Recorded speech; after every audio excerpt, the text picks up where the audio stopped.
Esto es Oikos, un podcast de ciencia, ecología, restauración de ecosistemas y cambio global. ¡Comenzamos!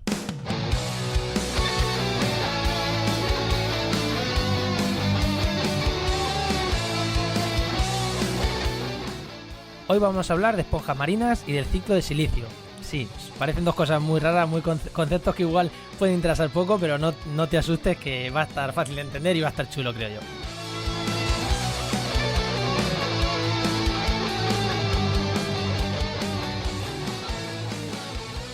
Buenos días, un miércoles más o un jueves más, porque estamos grabando hoy miércoles un poco tarde, no sé yo si esto va a estar hoy miércoles o va a estar mañana jueves, pero bueno, sea miércoles o sea jueves, esta semana hay podcast. Como siempre, soy Juan María Arenas, jmarenas_eco en Twitter, y también estoy disponible, si me quieres cotillear, en www.jmarenas.com. Antes de entrar con el programa y con la invitada, que ya la tengo aquí al otro lado, pero de la línea, pero antes de entrar con ella, voy a hacer dos breves cuñas publicitarias. Una, ya sabéis que si estáis buscando trabajo en el sector del medio ambiente, tenéis la web trabajaenmedioambiente.com, www.trabajaenmedioambiente.com. Entrar, que ahí, bueno, en el podcast de actualidad y empleo ambiental, mi compañero nos mantiene, ya nos dijo que ahora mismo hay 185 ofertas de empleo activas, el lunes. Hoy no sé cuántas habrá, pero por ahí estamos. Así que si estáis buscando trabajo en el sector ambiente, ya sabéis dónde tenéis que entrar. Y recordaros también el Congreso Ecohéroes, que ya os hablamos la semana pasada de él. Es gratis, os dejaré el enlace para que podáis suscribiros al Congreso, que ya sabéis, de emprendimiento ambiental. Y nada, que entréis en el enlace y que os suscribáis, que por lo pronto es gratis. Y nada, y ahora sin más sí que nos vamos con la invitada. Hoy nos acompaña María López Acosta, M_López Acosta en Twitter. Es investigadora del Centro de Estudios Avanzados de Blanes, del CSIC, doctora en Ecología Marina y actualmente trabajando en un proyecto europeo de estudio de esponjas. Buenas, María. ¿Qué tal? Buenas. ¿Qué me he dejado de la introducción tuya? Pues la verdad que ya has dicho bastante, ¿eh? No te has dejado nada. Bueno, y aparte, compañera mía de la carrera. Efectivamente. Empezamos en Madrid Biología, bueno, la hicimos juntos y luego cada uno para un lado. Pero bueno, coincidiendo viña tras viña siempre que hemos podido en Villarrobledo. Siempre. Que no falte. Pues voy a meter la cabecera de musical y ya entramos con la entrevista. Si quieres patrocinar este podcast o escuchar tu anuncio aquí, ponte en contacto conmigo en www.jmarenas.com/contacto.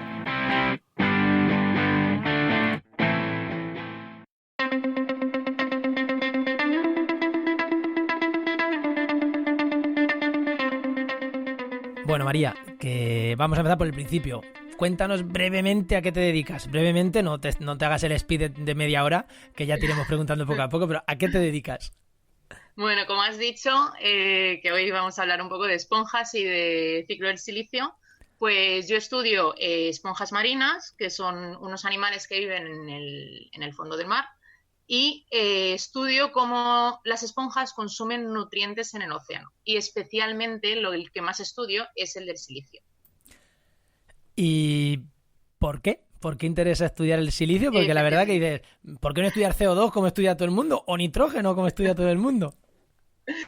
Ya, ¿por qué es interesante estudiar las esponjas y el ciclo del silicio? Lo primero de todo es porque no se conocía prácticamente nada hasta hace unos años de cómo las esponjas consumían silicio. ¿Y por qué el silicio es un nutriente interesante de estudiar en el océano? Pues es un nutriente cuya disponibilidad en el agua determina que existan unas microalgas que se llaman diatomeas y que son las responsables de aproximadamente un 40% de la producción primaria del océano. Es decir, que son responsables de atrapar una buena cantidad de CO2, CO2 que se absorbe de la atmósfera al océano, y a través de estas diatomeas este carbono se va al océano profundo y se entierra.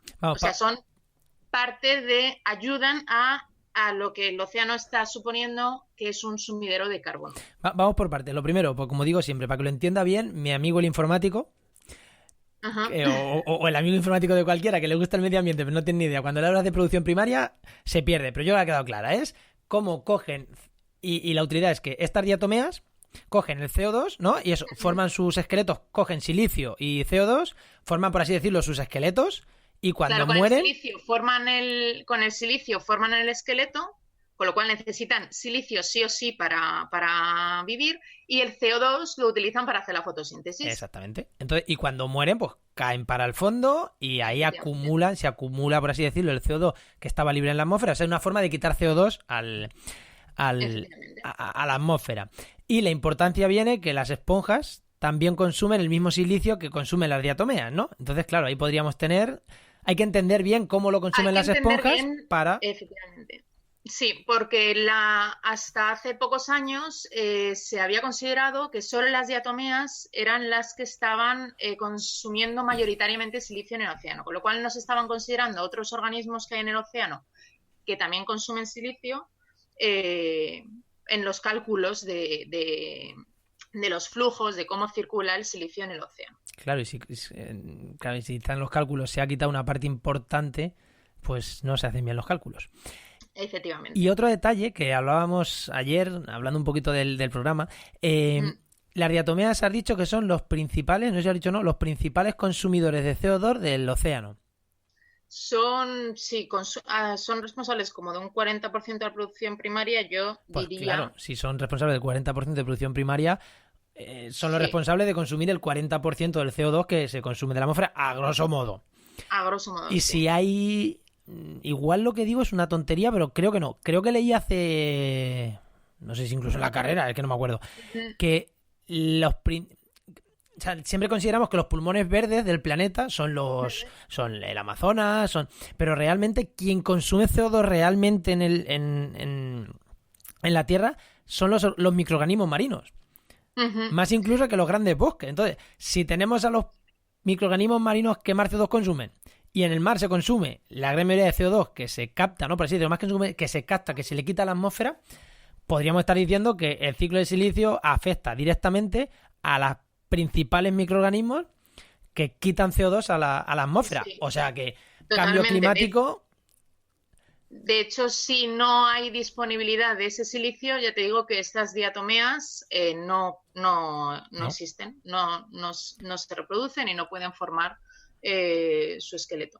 O sea que entender cómo funciona el ciclo del silicio está profundamente ligado a entender el ciclo del carbono también en el océano. Y entender el ciclo del carbono está profundamente ligado con temas de mitigación de cambio climático, por intentar darle un poquito, ¿no? Para que la gente que nos escuche diga, ¿por qué me cuentan esto? Mitigación del cambio climático. También, o sea, todo esto es necesario porque estamos haciendo modelos sobre cómo en los próximos años va a afectar todo cantidad increíble de CO2 y de gases de efecto invernadero, etcétera, etcétera, que estamos emitiendo por actividades humanas a la atmósfera y, hace falta saber cómo está funcionando realmente. Que ahora hay es que no quiero decir ni el nombre del partido político, pero ahora ya hay negacionistas del cambio climático que van a entrar en el Congreso. Sí, ya lo oigo y sí, me pongo mala. Bueno, pues sí...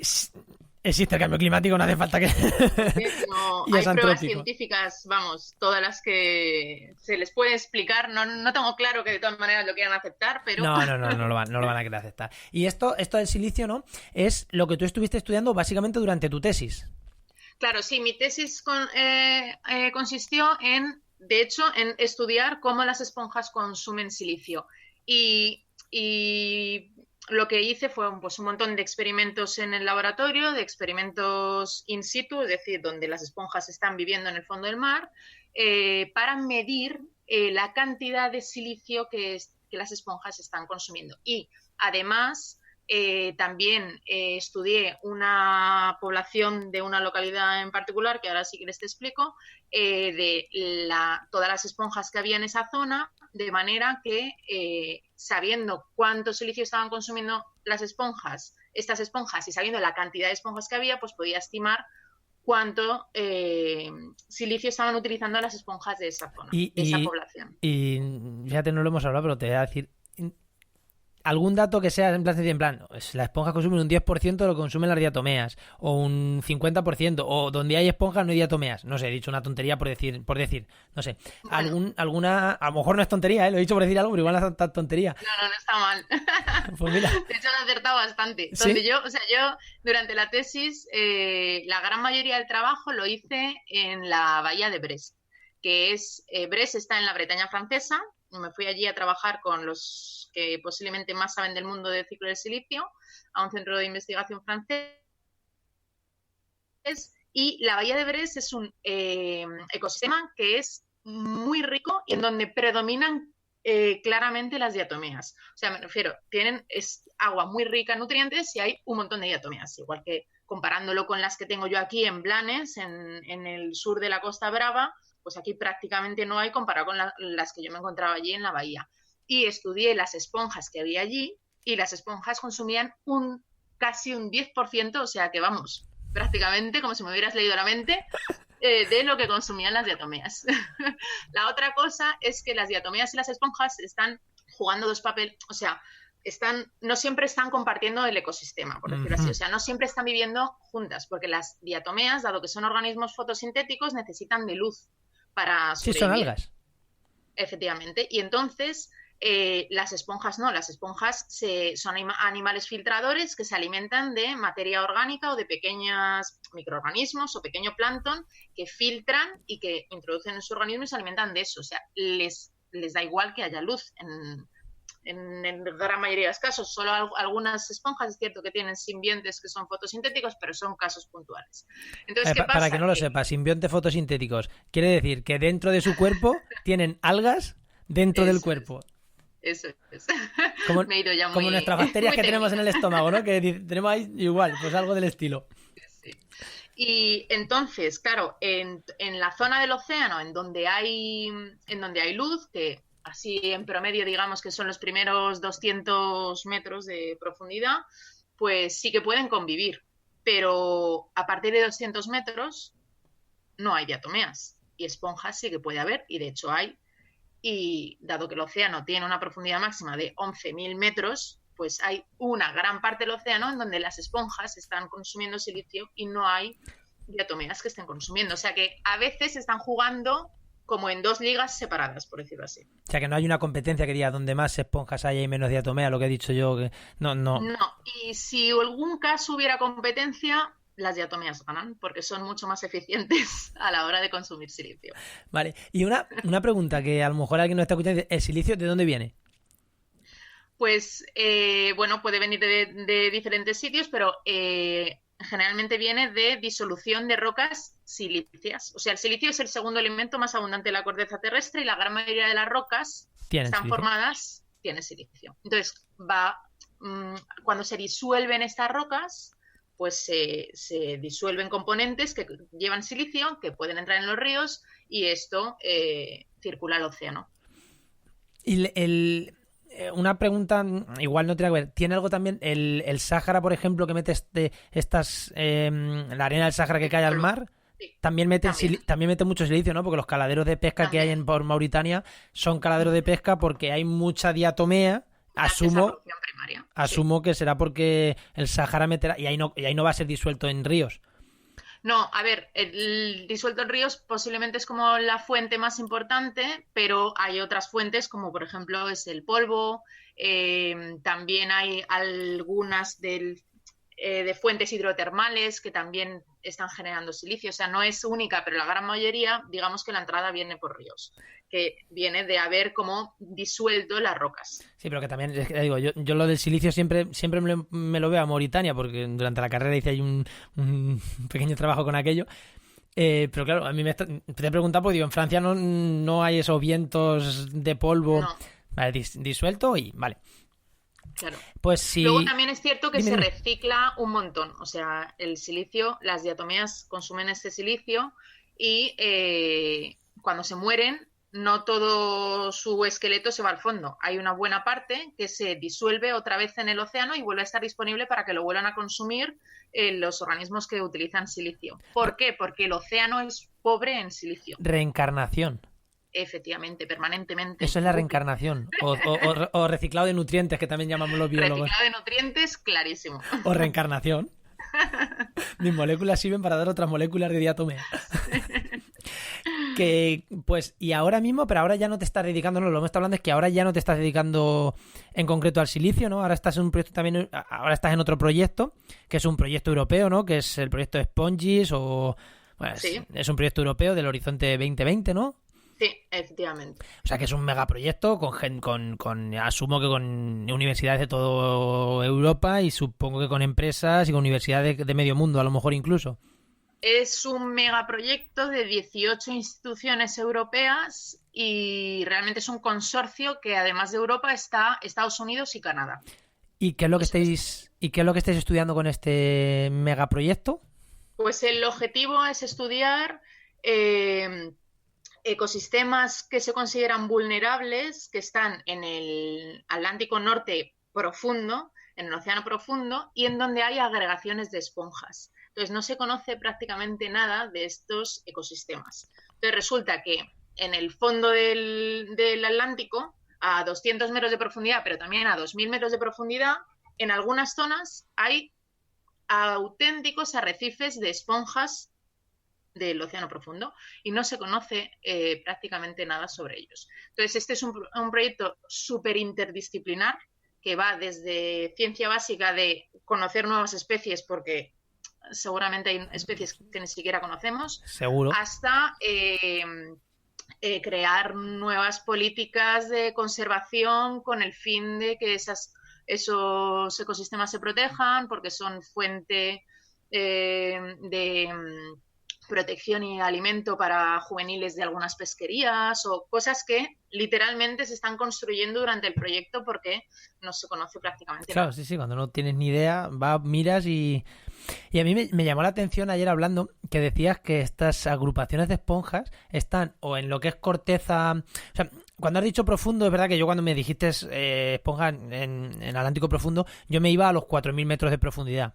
Me dijiste, no, claro. O sea, es profundo, pero en la corteza, en la parte que todavía no es tan profundo, a 200, 300 metros, y me llamó la atención que me dijiste, ahí o en los picos de montañas submarinas. Montañas submarinas, sí. Pero en los picos, es como en las cumbres de las montañas submarinas, ¿no? En los picos o a veces en las laderas, no tiene por qué ser siempre en los picos, pero generalmente... Sí, pero en las montañas submarinas. En las montañas submarinas. Me llamó la atención. Que montañas submarinas es lo mismo, la gente no sabe que existen, pero igual que la geografía de los continentes pues no siempre es plana, pues el océano tiene una auténtica geografía de, bueno, montañas, cordilleras, plataformas, bueno, pues un poco como si fueran los continentes que están emergidos. Y me vas a decir que no tienes ni idea de lo que te voy a preguntar, pero ¿por qué? Pues no tengo ni idea. No sé. Ahora ya me voy a poner que como me oiga alguien que sepa me va... Bueno, no pasa nada. No lo sé. A ver, algunas de estas montañas submarinas, por ejemplo, tienen un origen volcánico y no han llegado a ser una isla, se han quedado como montaña submarina. ¿Por qué hay otras formaciones que hay? No te lo puedo decir. Porque a lo mejor hay menos sedimentos o hay a lo mejor restos de actividad volcánica que le viene guay. Gran parte es por actividad volcánica, otra por actividad erosiva sí. Pero, claro, ¿dónde se encuentran la mayoría de estas agregaciones de esponjas que te digo? Pues en la plataforma continental, o sea, la costa va disminuyendo, una zona que conocemos como plataforma continental, hasta, pues, no sé, 200, 300 metros de profundidad, depende de la zona. Sí. Y luego, con una pendiente mucho más acusada, vamos hacia el océano más profundo. O sea que... Entonces, en esas plataformas continentales profundas, o sea, ya no estamos hablando, ya no puedes ir a bucear porque no está a 20 o 30 metros, estamos hablando a lo mejor está a 150 metros de profundidad, ahí se encuentran algunas agregaciones de esponjas bastante importantes. Y luego, pues en algunas montañas submarinas, en algunas también como crestas, que son pues como si fueran cordilleras prácticamente. Y luego en muchos otros sitios que posiblemente no tenemos ni idea. No te lo voy a negar. Sí, sí, Porque, igual has dicho que a 4.000 metros no hay, pero porque no se ha llegado a mirarlos. bueno, sí, en algunos sitios hay a 4.000 Ah, metros que sabemos, pero yo de vez en cuando voy viendo los centros de investigación, estos que se dedican a océano profundo, pues voy viendo que de repente han metido un robot submarino que ahora eso te iba explico a qué decir, es. ¿cómo se muestran esas profundidades? ¿Cómo se muestran? Porque tú has dicho, no me puedo meter buceando. Pues de alguna manera Claro, habrá que bajar, ¿no? ya. ¿Cómo se A ver, hace? es curioso porque generalmente, claro, la gente, pues no lo sé, me imagino que piensas que uno, pues un científico va al campo, pero claro, generalmente cuando es campo no estamos pensando en el mar, ya meterte a bucear ya tienes su cosa porque ya tienes que ir equipado absolutamente para poder respirar debajo del agua, que vamos equipados con todo, más el equipo de buceo. Pero cuando a partir de determinadas profundidades, pues ya no se puede ir ni con buceo y entonces utilizamos submarinos. En mi caso y en el caso de este proyecto, estamos utilizando submarinos no tripulados, que se llaman ROVs, que son las siglas en inglés de vehículos operados en remoto. Entonces serían como si fuera, pues no lo sé, como si fuera, pongamos un dron, pero que tiene un cable que va al barco y hay unos pilotos en el barco que lo dirigen. Y los pilotos, pues yo cuando les veo pienso, pues lo mismo, estos son jugadores de videoconsola, porque me refiero, están utilizando los mandos como yo. Yo no juego a la videoconsola, pero es literalmente lo que me imagino que sería. Y Sí, nada, sí. el robot pues está equipado con todas las virguerías que se te pueden ocurrir de tecnología pues nada, pues muestreamos con ello. Tienen brazos con que prácticamente mueven los brazos y los dedos, por decirlo así, del robot como si fueran una mano y entonces puedes estar operando maquinaria debajo del agua. Tienen un montón de cámaras para grabar absolutamente todo, tienen directamente máquinas y sensores para medir Absolutamente diferentes todo. parámetros que necesitamos, o sea que realmente, y además son muy versátiles y te permiten estar trabajando prácticamente en continuo, que a diferencia de los submarinos tripulados, eh, trabajar con ellos tiene que la persona está allí en directo, pero no, generalmente no puede ir mucha gente porque son muy pequeños y haces un buceo como muy largo con ese submarino y luego necesita pues un montón de comprobación porque obviamente la seguridad es súper importante y a lo mejor solo puedes hacer un buceo o dos buceos al día con el submarino y con el ROV pues la verdad que subes, lo vuelves a preparar en la disposición que quieres, esto es casi como si fuera un Lego, le pones lo que quieres utilizar y otra vez al Y agua. para abajo otra vez, ¿no? Sí, Sí, al final la tecnología ahí es... Y otra, es increíble, y sí. otra anécdota que me contaste es que habéis estado muestreando al lado de misiles nucleares o de submarinos nucleares. ¿Cómo fue eso? Es que me lo contaste esa noche que iba yo además conduciendo y dije, esto se lo tengo que ¿Qué me estás preguntar. contando, María? ¿Qué me estás contando? No, es que resulta que la bahía de Brest, donde os dije donde he dicho que hice gran parte de mi tesis, pues es una de las bases de submarinos de la Marina francesa y parte de los submarinos nucleares que hay allí, de propulsión nuclear, pues están allí. Una parte están en una base en el Mediterráneo y la otra está allí. Y sí, la verdad que la Bahía de Brest es un sitio un tanto inquietante para bucear, te lo tengo que decir. Pero bueno, a mí me parece una experiencia increíble y de hecho estoy encantada de volver allí. Y fue genial. También allí en el centro de investigación hay 3 Que, buceadores que- que se dedican a eso, a ayudar a los científicos a bucear y que pues todo, vamos, increíble porque lo saben todo del buceo. qué raro, ¿no? Que un científico esté de Madrid, esté en Barcelona y ahora se quiera volver a Francia. Es rarísimo. Serás la primera científica española que da tumbos por el mundo, ¿no? Que se mueve y no tiene una localización fija, pues es lo que hay, es lo que nos toca. Sí, eso parece. O sea, que tu idea sí que es que sí que es continuar investigando, ¿no? Es Mm. allí. Sí, bueno, la verdad que tengo muy buena relación con ellos y ya en su día me insistieron bastante que sí quería volver para hacer otras cosas y la verdad que cuando estuve allí estuve haciendo muchas cosas de esponja, bueno, básicamente todo de esponjas, aprendí un montón de química y de biogeoquímica, que yo realmente vengo de una formación de biología y de ecología Pero aún me quedan otras 1000 cosas por aprender y tengo además Pues un ahí, montón ahí. de ideas que podemos hacer juntos y así estamos Y pidiendo para algunos allá. proyectitos a ver si salen. Y te iba a preguntar también otra cosa, por si nos escucha alguien que bucee, que ya, Ujú. seguro que sí. ¿Qué diferencia hay entre cuando tú te vas a bucear tú por placer o cualquier buceador por placer o cuando vas a muestrear? ¿Qué te llevas? Aparte de la botella, el neopreno y... ¿Qué te Yo llevas? cuando voy a bucear por placer lloro prácticamente de lo emocionada que estoy de no llevar nada en mis manos. Porque, pues depende, la verdad que depende de lo que vayamos a hacer, pero yo muchas veces me voy a tirar al agua y digo, mira, pues básicamente llevo la misma maquinaria que tiene un albañil que está construyendo una casa. Y aquí que me voy al agua, al fondo, que me voy a hundir con todas, con el cincel, con el martillo de no sé qué, con todo. Y otras veces no, por ejemplo, parte de los experimentos que estuve haciendo en Brest, pues llevaba como unas cámaras herméticas en donde metía esponjas dentro y medía qué estaba haciendo la esponja en su ambiente, y entonces había que llevar toda esa maquinaria que además era pues eso, como una especie de acuario de metacrilato muy grande que se podía cerrar herméticamente, que está conectado con un montón de tubos y que además el agua circulaba y había una batería de coche herméticamente aislada del agua para dar potencia a la bomba que tenía que hacer circular el agua. O sea, Ha quedado muy bien lo de una batería. Si hubieras dicho una batería herméticamente cerrada, queda muy profesional. Decir batería de coche herméticamente cerrada, parece bueno, que. es que esa es otra, que es cierto que antes he dicho lo de los robots submarinos, que aquello es tecnología puntera brutal, pero a veces no tenemos acceso a esa tecnología tan puntera. El proyecto europeo es una Tiene pasta. oportunidad increíble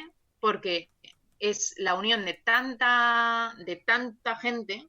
A veces por ejemplo, los canadienses tienen un robot submarino alucinante y no siempre se puede pagar desde, por ejemplo, si solo lo pagáramos desde un centro de investigación de aquí, pero si te juntas con un montón de centros de investigación y lo pagamos entre todos, sí es posible utilizarlo. Pero a veces es que no tenemos el dinero suficiente para pagar tecnología tan así. Y sí, me ha salido lo de la batería de coche porque era una batería de No, no, coche. sí que me parece muy bien, ¿no? Y de hecho, muchos científicos. O sea, hemos ido para hacer una cuadrícula que puedes. Te has ido a la ferretería, te has comprado unos clavos, te has comprado Bueno, unas cuerdas y dices. La labor de un científico, hacerse aquí una malla para poder muestrear y... totalmente. O sea, que Bueno, yo mucha... en Francia, además allí, cuando al principio, bueno, yo además me fui a Francia hablando media palabra de francés. Y, y en aquella zona, vamos, fue inmersión total. Y no, y había un montón de cosas que allí no tenían. Y yo necesitaba alguna, porque allí con los que yo iba a colaborar trabajan más desde barcos oceanográficos porque trabajan más estudiando las diatomeas y había un montón de cosas que necesitaba utilizar buceando que no tenían y me dediqué a recorrerme, vamos, centros de estos tipo Leroy Merlin o cosas así. Lo tenía todo localizado. Todos los codos de los tubos, de la tubería, de PVC, del diámetro, no sé qué, todo. La vida del investigador, ¿no? Efectivamente. Que no estás delante del ordenador. Bueno, lo primero, no estás siempre en el campo. Lo segundo, no estás siempre delante del Sí. ordenador. Que echas tiempo dando tumbos por el mundo y haciendo estas cosas de Sí. apañártelas, sacando las castañas del fuego, Sí. como... Bueno, es cierto que hay veces que, afortunadamente, teniendo un poco de imaginación, se pueden solventar problemas que a priori tú dirías, bueno, es que esto me va a costar un montón, pero a veces te das cuenta cuando no tienes ese dinero, que obviamente tengo que buscar las maneras como sea, y bueno, pues a veces Sí, sí, no, es no. esto, Es do it yourself directamente. Sí, sí, yo me acuerdo cuando estaba haciendo la tesis que necesitábamos una cuadrícula para muestrear 64 cuadraditos de 30 centímetros y además tenían que todos iguales, tal. Y decías, ¿cómo te montas esta cuadrícula? ¿Cómo compras? ¿Cómo llevas una cuadrícula claro, de 2,5 metros por 2,5 metros? ¿Cómo la articulas? Y recuerdo que me fui a comprarme 100 punchas Hmm. y no sé cuántos metros de cuerda naranja y me la hice yo allí a mano y dije, joder, qué maravilla me he montado aquí en una Sí, tarde. sí. Sí, un rato lleva, eso no lo vamos a negar, pero Sí, te montas algo y dices, joder, y esto, una maravilla, ahí con sí, 4 punchas. sí. Y gracias a eso, Bueno, a veces 2 artículos de problemas la que tesis, parecen ¿eh? muy tremendos tienen soluciones Y sencillas, que pues tampoco. con eso se han publicado, gracias a esa cuadrícula, se han publicado a lo mejor 5 o 6 artículos científicos, gracias a esa cuadrícula. Que siga circulando la cuadrícula. Y te voy a preguntar lo último, que estamos ya un poco, ya llevamos casi 29 minutos. Vale. Ya te he dicho, son programas de 20 minutos, pero sobre el papel, que nunca son de 20, siempre son de 30, 35, 40. Sí. La última, y además enlazando con otra cosa que estás haciendo. Tú has estado en Chafarinas, ¿no? También muestreando. También, efectivamente. Estuve haciendo, en las Islas Chafarinas, estuve haciendo el trabajo de máster allá por el 2011, o sea que ya ha llovido. Y bueno, aún he seguido yendo con otro proyecto que ahora hay en mi grupo y eso, como ya te dije ayer, creo que esto da para un podcast entero. O sea porque que... estudiáis, me dijiste que estudiabais gorgonias, ¿no? Sí, estudiamos una gorgonia que hay allí, que es la única población que se conoce en el Mediterráneo, y que es una especie muy... Bueno, muy interesante, es una gorgonia gigante. Por eso.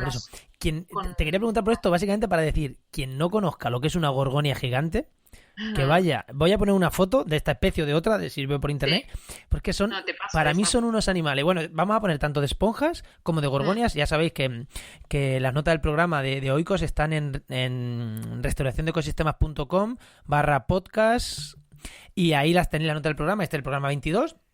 Ahí vamos a poner una foto de gorgonia, alguna foto de esponjas, y si no, buscar gorgonia gigante en Google. Me parecen unos bichos que son animales, o sea, son animales, son esponjas, ¿no? Son animales, miradlo, es que son acojonantes, son bichos que dices, ¿de verdad que esto es un animal? No, es brutal. De hecho, generalmente cuando hago algunas charlas de divulgación y pongo alguna foto, todo el mundo automáticamente me dice que es una planta, porque... aparenta ser como si fuera un arbusto muy grande sin hojas. Parece un limonium, alguna planta de este tipo. Claro, parece así como si fuera un tronco, pero realmente es un animal formado por un montón de pólipos pequeñitos, de animalitos pequeñitos que están ahí alimentándose, y que esa luz es increíble y es que no se conoce prácticamente nada. De hecho, tengo una de mis compañeras del grupo está haciendo la tesis sobre esta fabulosa gorgonia que se llama Elisela paraplexauroides, para quien se quiera entretener intentando descifrar la palabra que acabo de decir y buscando en Google. Que vaya a la nota del programa, que va a ser más fácil. Sí. Pues nada, pues casi que vamos a ir despidiendo. La siguiente vez que vengas, porque bueno, no le perdáis la pista a María, seguirla en Twitter, porque me ha contado también que tienen un proyecto de divulgación de conceptos de estos de ecología marina, que la verdad son cosas... digo, cuando he hecho la entradilla y he dicho, vamos a hablar de esponjas y de silicio, es como, joder, la de gente que al escuchar esto va a cerrar el podcast y se va a ir a escuchar otra cosa. Espero que no hayan llegado aquí. No, yo espero que no, lo digo también de cachondeo. Pero es verdad que dices, eso igual me sobrepasa. Básicamente no porque no le interese, sino porque igual me sobrepasa, ¿no? Pero yo creo que hemos hecho cosas... Creo que está interesante lo que hemos hablado, pero lo que quería terminar es que eso, que estáis preparando una asociación o algo, ¿no? Un colectivo, ¿no? De divulgación en el ámbito de la ecología marina, con un canal de YouTube y de ecología marina, la verdad, con otras dos compañeras que la verdad lo estamos aún montando, o sea que ya cuando lo tengamos un poquito montado, si quieres otro día hablamos y os contamos en detalle. Sí, además creo que yo por dejar un poquito ahí creo que va a estar súper chulo porque va a ser con animaciones, creo, por lo que me has estado contando, vídeos con animación, tiene muy buena pinta, así que yo estaré pendiente y cuando lo tengáis, ya sea en Oikos o en las redes sociales, que nosotros en restauraciondeecosistemas.com lo vamos a poner seguro. A ver. Ves contándonos que iremos contándolo, vamos, ya te digo, y os invitaré a otro programa para que, ya sea un programa entero, ya sean 5 minutitos para que nos contéis el proyecto, te invitaré a un programa. Perfecto. Bueno, María, pues un placer haberte tenido aquí, que te vaya muy bien. A ti también por invitarme, muchas gracias. Y nada, voy a ir despidiendo el programa.